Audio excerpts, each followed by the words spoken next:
पाकिस्तान पाकिस्तान पाकिस्तान शमशान कब्रिस्तान मटल मछली मुर्गा। अरे भैया देश के हित की भी बात कर लो यार थोड़ी बहुत। अगला बंदा भी क्या खबर छाप रहा है, सत्ता को लेकर क्या कहता है, सट्टा बाजार। भाजपा 296 से 299, कांग्रेस 57 से 59। ठीक है जी, ये फ्रंट पेज की पहले पेज की खबर है। राहुल गांधी की रायबरेली चुनाव लड़ने से लगातार घमासान मचा हुआ। बीजेपी वाले कह रहे हैं कि एक तरफ की राहुल गांधी डर के और रायबरेली से चुनाव लड़ रहे हैं। हालांकि ऐसा कुछ है नहीं, लेकिन लोग कह रहे हैं कि राहुल गांधी तो डर के रायबरेली से चुनाव लड़े। शर्मा जी, आपका क्या कहना है इस पे? देखिए, डरा कौन है, किससे डरा है, किस बात से डरा है? क्या जनता को सामना करने से डरे हैं? डरपोक असली कौन है इस देश में, आप जानते हैं?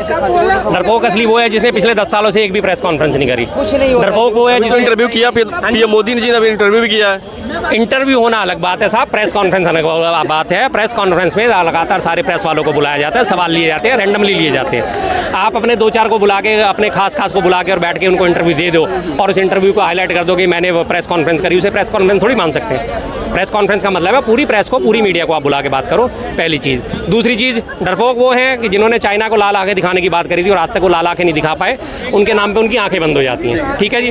डरपोक वो व्यक्ति है कि जिसने मणिपुर की बात करी थी। 1 साल आज हो गया, 3 मई को मणिपुर में घटना हुई थी, आज पूरा 1 साल उसे लगभग हो चुका है। 1 साल के अंदर मणिपुर जाने की आप हिम्मत नहीं जुटा पाए, तो डरपोक कौन है? डरपोक कौन है? जो जनता का सामना करता है वो डरपोक है, जो जनता से बच के भागता है वो डरपोक है। या आपने जुमलों की बरसात करने के बाद किसी भी एक जुमले पे आप खड़े नहीं उतरे और उसके बाद आप सवालों का जवाब नहीं देते, तो डरपोक कौन है?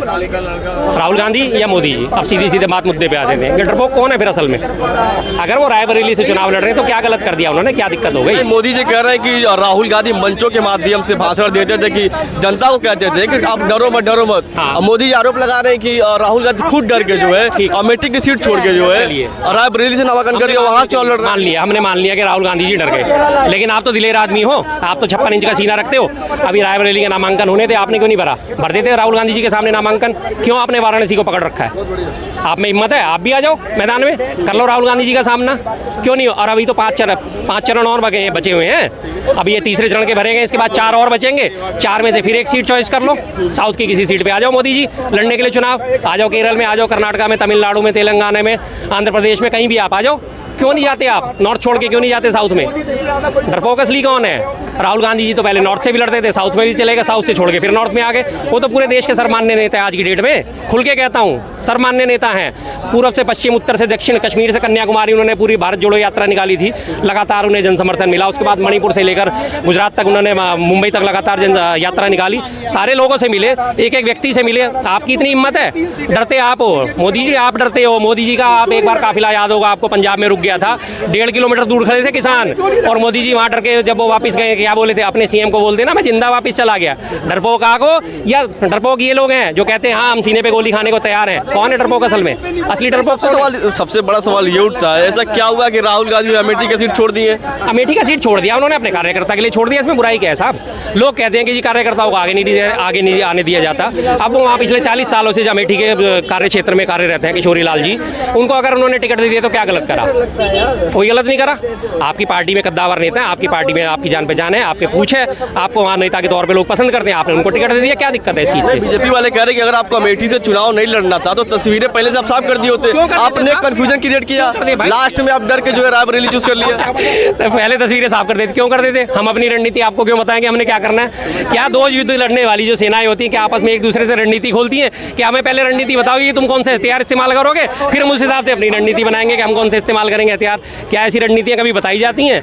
अब मैं आपको साफ साफ कहता हूं, देखिए आप मीडिया से हो, आप भी इस बात का बुरा मत मानना। राहुल गांधी वर्सेस स्मृति ईरानी होता तो पूरी की पूरी मीडिया पूरे अगले चुनाव तक, जब तक 4 जून तक रिजल्ट नहीं आता, सिर्फ एक सीट पे केंद्रित रहनी थी।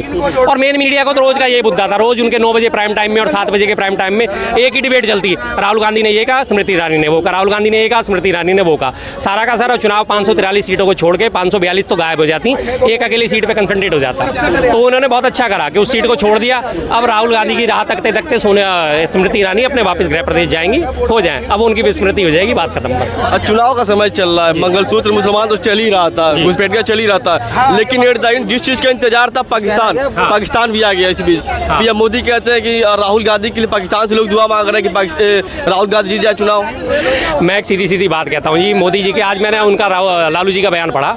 लालू जी ने बताया कि हमारे जो हिंदी शब्दकोश में करीब 6.5 लाख शब्द हैं, उस 6.5 लाख शब्द में से मुश्किल मोदी जी द्वारा इस्तेमाल करे जाने शब्द मुश्किल से 1.5 या 2 दर्जन है, जिनमें पाकिस्तान, मुसलमान, हिंदुस्तान, शमशान, कब्रिस्तान, मटन, मछली, मुर्गा और उसके अलावा धारा 370 और राम मंदिर। गिनती के 1.5 दर्जन शब्द नहीं है जिनके अलावा वो शमशान, कब्रिस्तान, मुसलमान, पाकिस्तान, इसके अलावा सुन रहे, 1 मिनट मैं पूरी कर लूँ जी, आपकी भी सुनेंगे जरूर। हाँ, तो उसके अलावा वो और किसी शब्द का इस्तेमाल नहीं करते। हर बार वो पाकिस्तान को बीच में ले आते हैं। क्या है पाकिस्तान यार, क्या हमारी आगे उसकी हैसियत है? कितनी बार हम उसे धूल चटा चुके हैं। 1948 में हमने उसे धूल चटा दी, 1965 में उसे धूल चटा दी, 1971 में उसे धूल चटा दी, 1999 कारगिल युद्ध में उसे धूल चटा दी।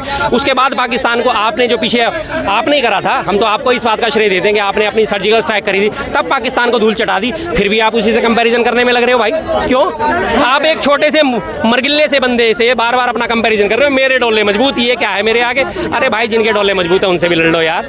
चाइना से, हाँ, चाइना का मैं साफ टारगेट करता हूँ। चाइना को आंख दिखाओ ना। चाइना ने गलवान घाटी में हमारे 19 सैनिक शहीद कर दिए थे। आपने बदले में क्या करा? क्या करा आपने? 19-20 भाई साहब 2 मिनट रुक जाओ, बस आपकी सारी बात सुनेंगे। 19 सैनिक शहीद होने के बाद आपने बदले में क्या करा?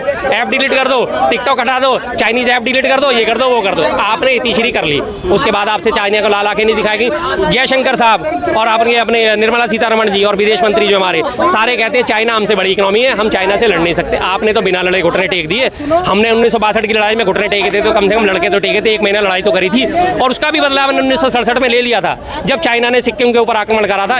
20 दिन के अंदर चाइना को हमने पीछे वापस धकेल दिया था, मात्र 20 दिन के अंदर हमने तो उसका बदला भी ले लिया था। तो आप क्या करते हो? हर बार एक उसी पाकिस्तान पाकिस्तान पाकिस्तान, शमशान, कब्रिस्तान, मटन, मछली, मुर्गा। अरे भैया, देश के हित की भी बात कर लो यार थोड़ी बहुत। गृह मंत्री अमित शाह हैदराबाद जाते हैं चुनाव प्रचार के लिए, अपने जिनके कैंडिडेट है वहाँ पे बोलते हैं कि वैसी को लेकर सीधा निशाना साधते हैं कि यहाँ राजाओं का कब्जा है पिछले 40 सालों से। इसको आप कैसे देखते हैं? देखिए, राजा महाराजाओं का तो जमाना इंदिरा गांधी जी ने खत्म कर दिया था। अब आप अपने आप को किसी को राजा महाराजा कह लो तो अलग बात है। राजा महाराजाओं की तो प्रीवी पर से एक पेंशन नाम की चीज़ भी होती थी, वो भी 71 में खत्म कर दी गई थी। इंदिरा गांधी जी ने तभी खत्म कर दिया था उनका स्टेटस। अब कोई राजा महाराजा नहीं कहलाएगा। लोकतंत्र है, लोकतंत्र रहेगा, बात खत्म। तो इनको कहने के हिसाब से इनके कुछ नहीं होता। इनका तो कहना है कुछ भी, आप इनकी बातों पर अगर कान देंगे तो आप अपना नुकसान करेंगे। चुनाव चल रहा है, लेकिन मैं देख रहा हूँ कि ना कोई महंगाई की बात कर रहा है, डेवलपमेंट की बात कर रहा है, ना कोई विकास की बात कर, लगातार जो इन मुद्दों पे फंस जाएंगे। महंगाई की बात पे फंस जाएंगे, रोजगार की बात पे फंस जाएंगे, स्वास्थ्य सेवाओं की बात पे फंस जाएंगे। उन्हें पता है कि भारी सेवा के नाम पे फंस जाएंगे, राष्ट्र सुरक्षा के नाम पे फंस जाएंगे। तो लेके कहाँ थे? उसने मटन खाया, उसने मछली खाई, वो सावन में मटन खा रहा, वो उसने तेजस्वी ने मछली खा ली, और तुमने जय श्री राम नहीं बोला, और तुम्हारी एक भैंस खोल के दूसरा कांग्रेस दूसरे को दे देगी। क्या मुद्दे हैं ये? कोई मुद्दे हैं? ये देश के चुनावी मुद्दे होते हैं। पूरे देश का अगले 5 साल के लिए दिशा। जनता ये सुनना भी चाहती है ना, जनता सुनना ही पसंद कर रही है। कोई नहीं सुनना चाहती जी जनता। यहाँ देख लो, यहाँ पे अभी कम से कम 500 लोग होंगे।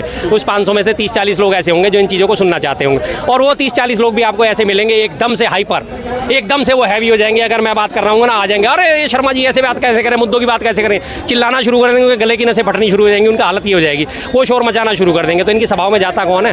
वही लोग ऐसे जाते हैं। और जिन्हें सबसे ज़्यादा सही बात है कि जिन्हें सबसे ज़्यादा हिंदू मुस्लिम की राजनीति में मजा आता है, वो लोग इनकी सभाओं में जाते हैं। जिसे आदमी को देश से प्यार है, देश से प्रेम है, जिसे देश के राष्ट्र की विकसित होने से प्यार है, वो इनकी सभाओं में कभी नहीं जाता। सीधी सी बात है। परिवर्तन दिखाई दे रहा है? पूरी तरह दिखाई दे रहा है जी, जमीनी परिवर्तन साफ साफ दिखाई दे रहा है। 2 चरणों में इनकी हालत हो गई। 400 पार के नारे की हवा निकल गई ना। 400 पार का नारा इनके मुंह से बंद हो गया। अब हम 400 पार जाएंगे कहना भूल गए बिल्कुल अभी कि हम 400 पार जाएंगे। अब आगे लास्ट एंड फाइनल का एक भैंस तुम्हारी खुल जाएगी, तुम्हारा मंगलसूत्र छिन जाएगा, पाकिस्तान आ जाएगा, ये आ जाएगा, वो आ जाएगा। कहाँ गया भैया 400 पार का नारा? हकीकत में आपको एक और चीज़ दिखाता हूँ आपको। पिछले से पिछले संडे की अखबार की है ये कटिंग, ये देखिए जो इनकी ज़मीनी हकीकत है, कितनी बुरी हालत हो चुकी है इनकी। इनका बहुत प्रिय अखबार है पंजाब केसरी। इसके संपादक को बाकायदा इन्होंने करनाल से सांसदी का टिकट दिया था।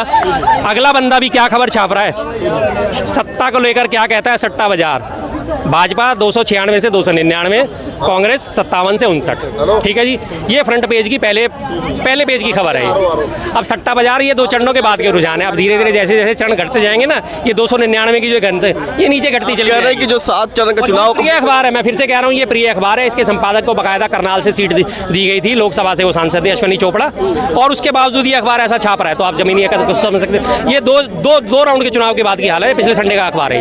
आप कह रहे हैं कि जब 7 पार की दावे की हवा, आप कह रहे हैं कि 7 चरण कंप्लीट होगा तो उनकी सीटें जो 400 का नारा था वो सिमट के 100 के अंदर आ जाएंगे। ये 160 से 180 के बीच में सिमट जाएंगी। इनका RSS का जो इंटरनल सर्वे है वो खुद इस बात को मानता है।